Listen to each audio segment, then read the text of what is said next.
నా పేరు విఠల్ నాయక్. విఠల్ నాయక్ లంబడాకుల పోరాట సమితి జిల్లా జనరల్ సెక్రటరీ. అన్ని అప్పుడు 2002 నుంచి మేము ఉద్యమాల్లో చేస్తున్నాము. అంతకుముందు మన ఏ గవర్నమెంట్ ఉంటే చంద్రబాబు నాయుడు గవర్నమెంట్ ఉన్నప్పుడు కూడా మేము ప్రత్యేక పంచాయతీ కావాలని చెప్పేసి కోరినాము. ఆయన ఇవ్వలేదు. వైఎస్ఎస్ రాజశేఖర్ ఉన్నప్పుడు కూడా అడిగాము, రౌండ్ టేబుల్ సమావేశం పెట్టాము. ఆల్రౌండ్ అన్ని పార్టీలు వచ్చి ఒక్కొక్క ఎమ్మెల్యే కానీ ఎంపీలు కానీ పిలిచాము, ఇవ్వలేదు. తెలంగాణ ప్రభుత్వం వచ్చినప్పుడు మన చంద్రశేఖరరావు గారి మన తెలంగాణ ఇచ్చారు. దాంతోపాటు మాకు ప్రత్యేక పంచాయతీ ఇచ్చిండు కాబట్టి మాకు సంతోషంగా బాధ. ఇవాళ ఎందుకంటే ప్రతి ఒక్క అప్పుడు మనకు తాండలలో ప్రత్యేక పంచాయతీ ఎందుకు ఉన్నామంటే ఏది నిధులు వచ్చినా గ్రామానికి పరిమితం అవుతుండే, తాండాలకు కాకుండా ఎవరిని వచ్చినా ఇంకా పడిపోతుండే. ఇప్పుడు అంతకుముందు నిధులు వచ్చేది గ్రామ పంచాయతీకే కదా సార్.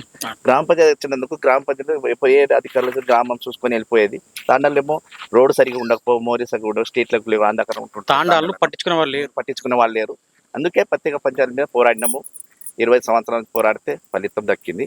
దాంతోపాటు మా శివలాల్ మహారాజ్ చేసిన కొన్ని కార్యక్రమాలు ఉన్నాయి. బంజారాస్లో ఉన్న మా ఇప్పుడు ఈ రోడ్లు పడ్డాయి కూడా మా పూర్వం నుంచి మా ఒక ఇది ఉంది, ఒక కీర్తి ఉంది, మాకు ఒక స్టోరీ మా శివలాల్ మహారాజ్. అంతకుముందు ఇక్కడ మనం రాజస్థాన్లో పుట్టి పెరిగినాం. రాజస్థాన్ నుంచి గోదల మీదనే మనము ఈ పప్పు ధాన్యాలు ఉప్పు అన్ని అప్పుడు ప్రతి ఒక్కటి ఈ రోడ్లు లేకుండే, బస్సులు లేకున్నప్పుడు మా శివలాల్ మహారాజ్ 1000 గోదల మీదేమో బంజారాస్లో. మీరు అనేది ఏంటంటే తెలంగాణ ప్రభుత్వం వచ్చినాక మీకు ఒక న్యాయం జరిగింది. ఇప్పుడు మాకు ప్రత్యేక గూడీలు కావాలి, ప్రతి మండలం ఉండాలా అని చెప్పేసి కోరినాం. ఆ రోడ్డు కొరణమైంది. బంజారీస్లో కూడా గూడి కట్టిరు. అంతకుముందు బంజారీస్ మన ఎస్టీ కార్పొరేషన్ అని చెప్పేసి మన చంద్రశేఖరరావు కూడా కట్టించిండు. అందరం వెళ్ళడం జరిగింది. అప్పుడు కూడా హామీ ఇచ్చారు. ప్రతి మండలంలో కానీ ఒక 10 గుంటల నుంచి కానీ 10 ఎకరా కానీ ఇస్తాను గూడికి హామీ ఇచ్చారు. కాబట్టి మేము ప్రతి మండలం అడుగుతున్నాం.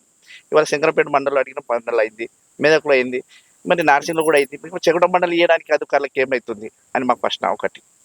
చాలా ఆ రోజు ఒక మా గూడి తీసుకోపోలేదు, మా జాతికి అవమానించడం. ఎందుకంటే మాకు గూడిని తీసుకుపోయి మీరు నిర్బంధం చేస్తే మాకు జాతికి అవమానం అయినట్టు అయింది. కాబట్టి మా పిల్లల మీద ఇవాళ కేసులు 15, ఒక్కొక్కరి మీద 5 కేసులు అయినాయి. ఆ కేసులు ఎందుకు అయినాయి? అసలు అక్కడ గవర్నమెంట్ జాగ్ ఉంది. ఆల్రెడీ మేము ప్రతి నాయకుని పిలిపించాము ఆ రోజు. ఇది మా గవర్నమెంట్ జాగా కాబట్టి మాకు కట్టాలి, గుడి కట్టాలని చెప్పి అన్నాము ఆ రోజు. అది అన్నప్పుడు సరే ఏ లీడర్, ఆ రోజు కూడా సర్పంచ్ని అడిగినాము, ఎంపీపీని అడిగినాము. ఆ రోజు అందరూ ఆహ్వానించాము, మా లీడర్లను ఆహ్వానించాము. ఇప్పుడు ఆ రోజు రఘునందన్ రావు కూడా వచ్చిండు, మన కొత్త ప్రభాకర్ రెడ్డి వచ్చిండు, శ్రీనివాస్ అన్న కూడా వచ్చిండు కాంగ్రెస్ నుంచి. ప్రతి ఒక్కరు ఇక్కడ వచ్చిన వాళ్ళే. మరి వాళ్ళందరిని అడిగితే వాళ్ళ గూడికి సమస్య అడుగుతున్నాము. సమస్య అక్కడనే ఉంటుంది. మా ఇప్పటిదాకా ఏ పరిష్కారం కాలేదు.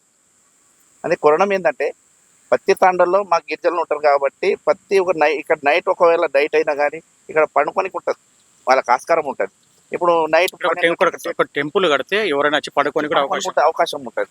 ఎందుకంటే మండలం మాకు ఒక ఏది ఉంటుంది కదా సార్, చోటు ఉన్నది. ఉండేదేమో మా ప్రతి ఊళ్ళే, ఊరు నుంచి 2-3 కిలోమీటర్ దూరంలో ఉంటుంది. నైట్లో పోవాలంటే ఇబ్బంది అవుతుంది.